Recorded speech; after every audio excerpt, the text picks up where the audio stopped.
আল্লাহ পাকের যদি হুকুম থাকতো, আমি আমার বিবি বাচ্চাকে এক কবরের সাথে না নিয়ে আমার খসরুকে নিয়ে আমি নিজামুদ্দিন এক কবর শুতাম। তাই শরীয়তে বিধানে নাই আমার খসরু আমার কাছে যেন শায়িত হয়। তো ওই খাজা আমির খসরু রহমতুল্লাহ বলতেছে, খোদা খুদ মেরে মজলিস। এটা এমনি খারাপ না, এটার ঘটনা আছে, এটার ঘটনা আছে। এক সময় হযরত নিজামুদ্দিন মাহবুব ইলাহি রহমতুল্লাহ দিল্লিতে বসে খাজা আমির খসরু রহমতুল্লাহকে কিছু হাদিয়ে দিলেন এবং বললেন, এ খসরু, तुम पानीपत में शरफुद्दीन की पास जाओ। शरफुद्दीन माने हजरत शरफुद्दीन बोले खालंदर पानीपति रहमतुल्लाह। तो हजरत बोले खालंदर रहमतुल्लाह कासे जब गेছে, कहां से आया? दिल्ली से। हमको আমাকে হযরত নিজামউদ্দিন আউলিয়া আমার পীর মুর্শিদ পাঠিয়েছে। তো তিনি বললেন, সামনে আগে বেজো। খাজা আমির খসরু রহমতুল্লাহকে বলতেছে, সামনে এসে বসো। বসলে আর চোখ বন্ধ করো, কথা নেই। আরে দরবেশি কি ফকিরি কি? তো হযরত শরফুদ্দীন বলে কালান্দর রহমতুল্লাহ বললেন, চোখ বন্ধ করো। খসরু আঁখ বন্ধ করো, চোখ বন্ধ করলেন। এক্ষুনি চোখ বন্ধ করলেন, সাথে সাথে আবার বললেন, হে খসরু চোখ খুলো। চোখ যখন বন্ধ করতেছে তখন দিল্লির জমিনে বসে পানিপথে। যখন চোখ খুললেন তখন দেখে সপ্ত আসমান, সপ্ত আসমানে এই কালামের রাজ।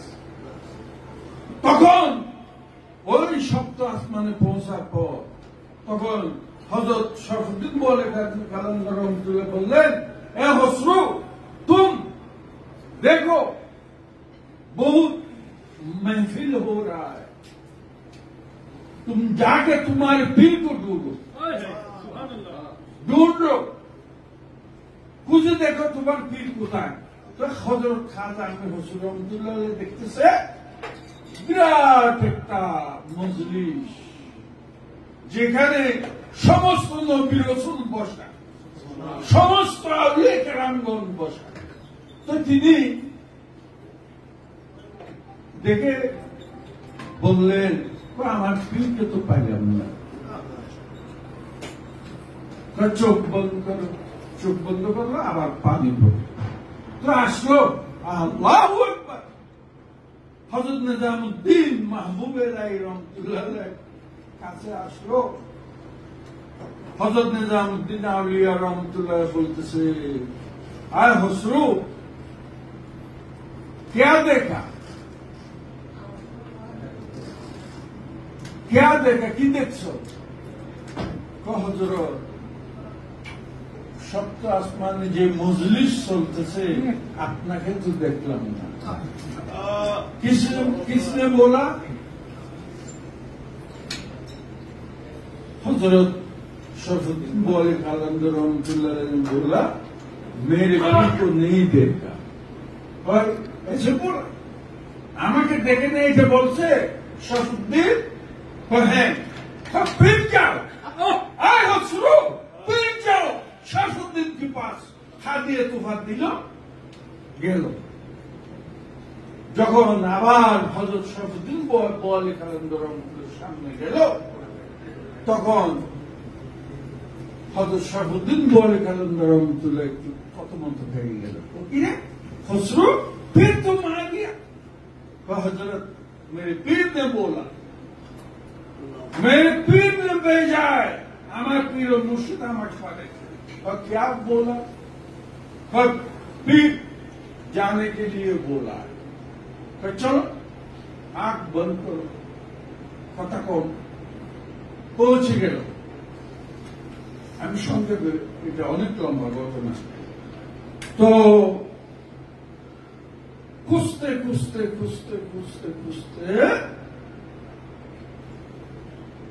ওই মজলিসের মীরে মজলিস হচ্ছে খুদা হুক আল্লাহ পাক স্বয়ং ওই মজলিসের মীরে মজলিস, খুদা হুক মীরে মজলিস। তারপরে ও খাজা আমির খুসরো রহমতুল্লাহ খুঁজতে খুঁজতে খুঁজতে খুঁজতে ডান পাশে আল্লাহ রসুল বসা, কিন্তু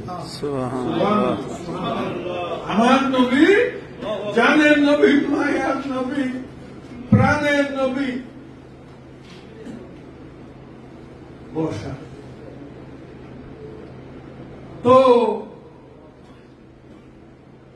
খুঁজতে খুঁজতে এইভাবে যাইতে যাইতে যাইতে যাইতে এক পর্যায়ে দেখতেছে আল্লাহ রসুল পাক নবীর পিছনে একটা পাখা দিয়ে একজনে বাতাস করতেছে, ওই মানুষটা কিন্তু দেখা যাইতেছে না।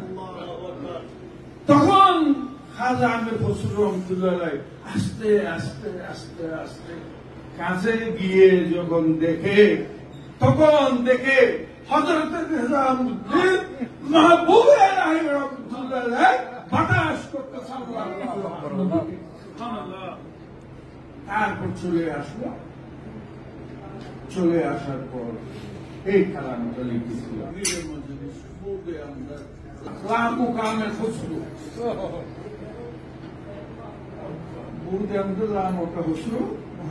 মুহাম্মদ শাম্মে মাহফিল। ওই মাহফিলে সম্মা আলো রোশনি হচ্ছে আমার নবী। এই কালামে লিখতেছে, এটা ওই কালাম। তো আজকে কিন্তু দোয়ার বিষয় নেই, দোয়ার বাইরে হয়ে গেছে। আল্লাহ দোয়া না হলে আমি খুশি।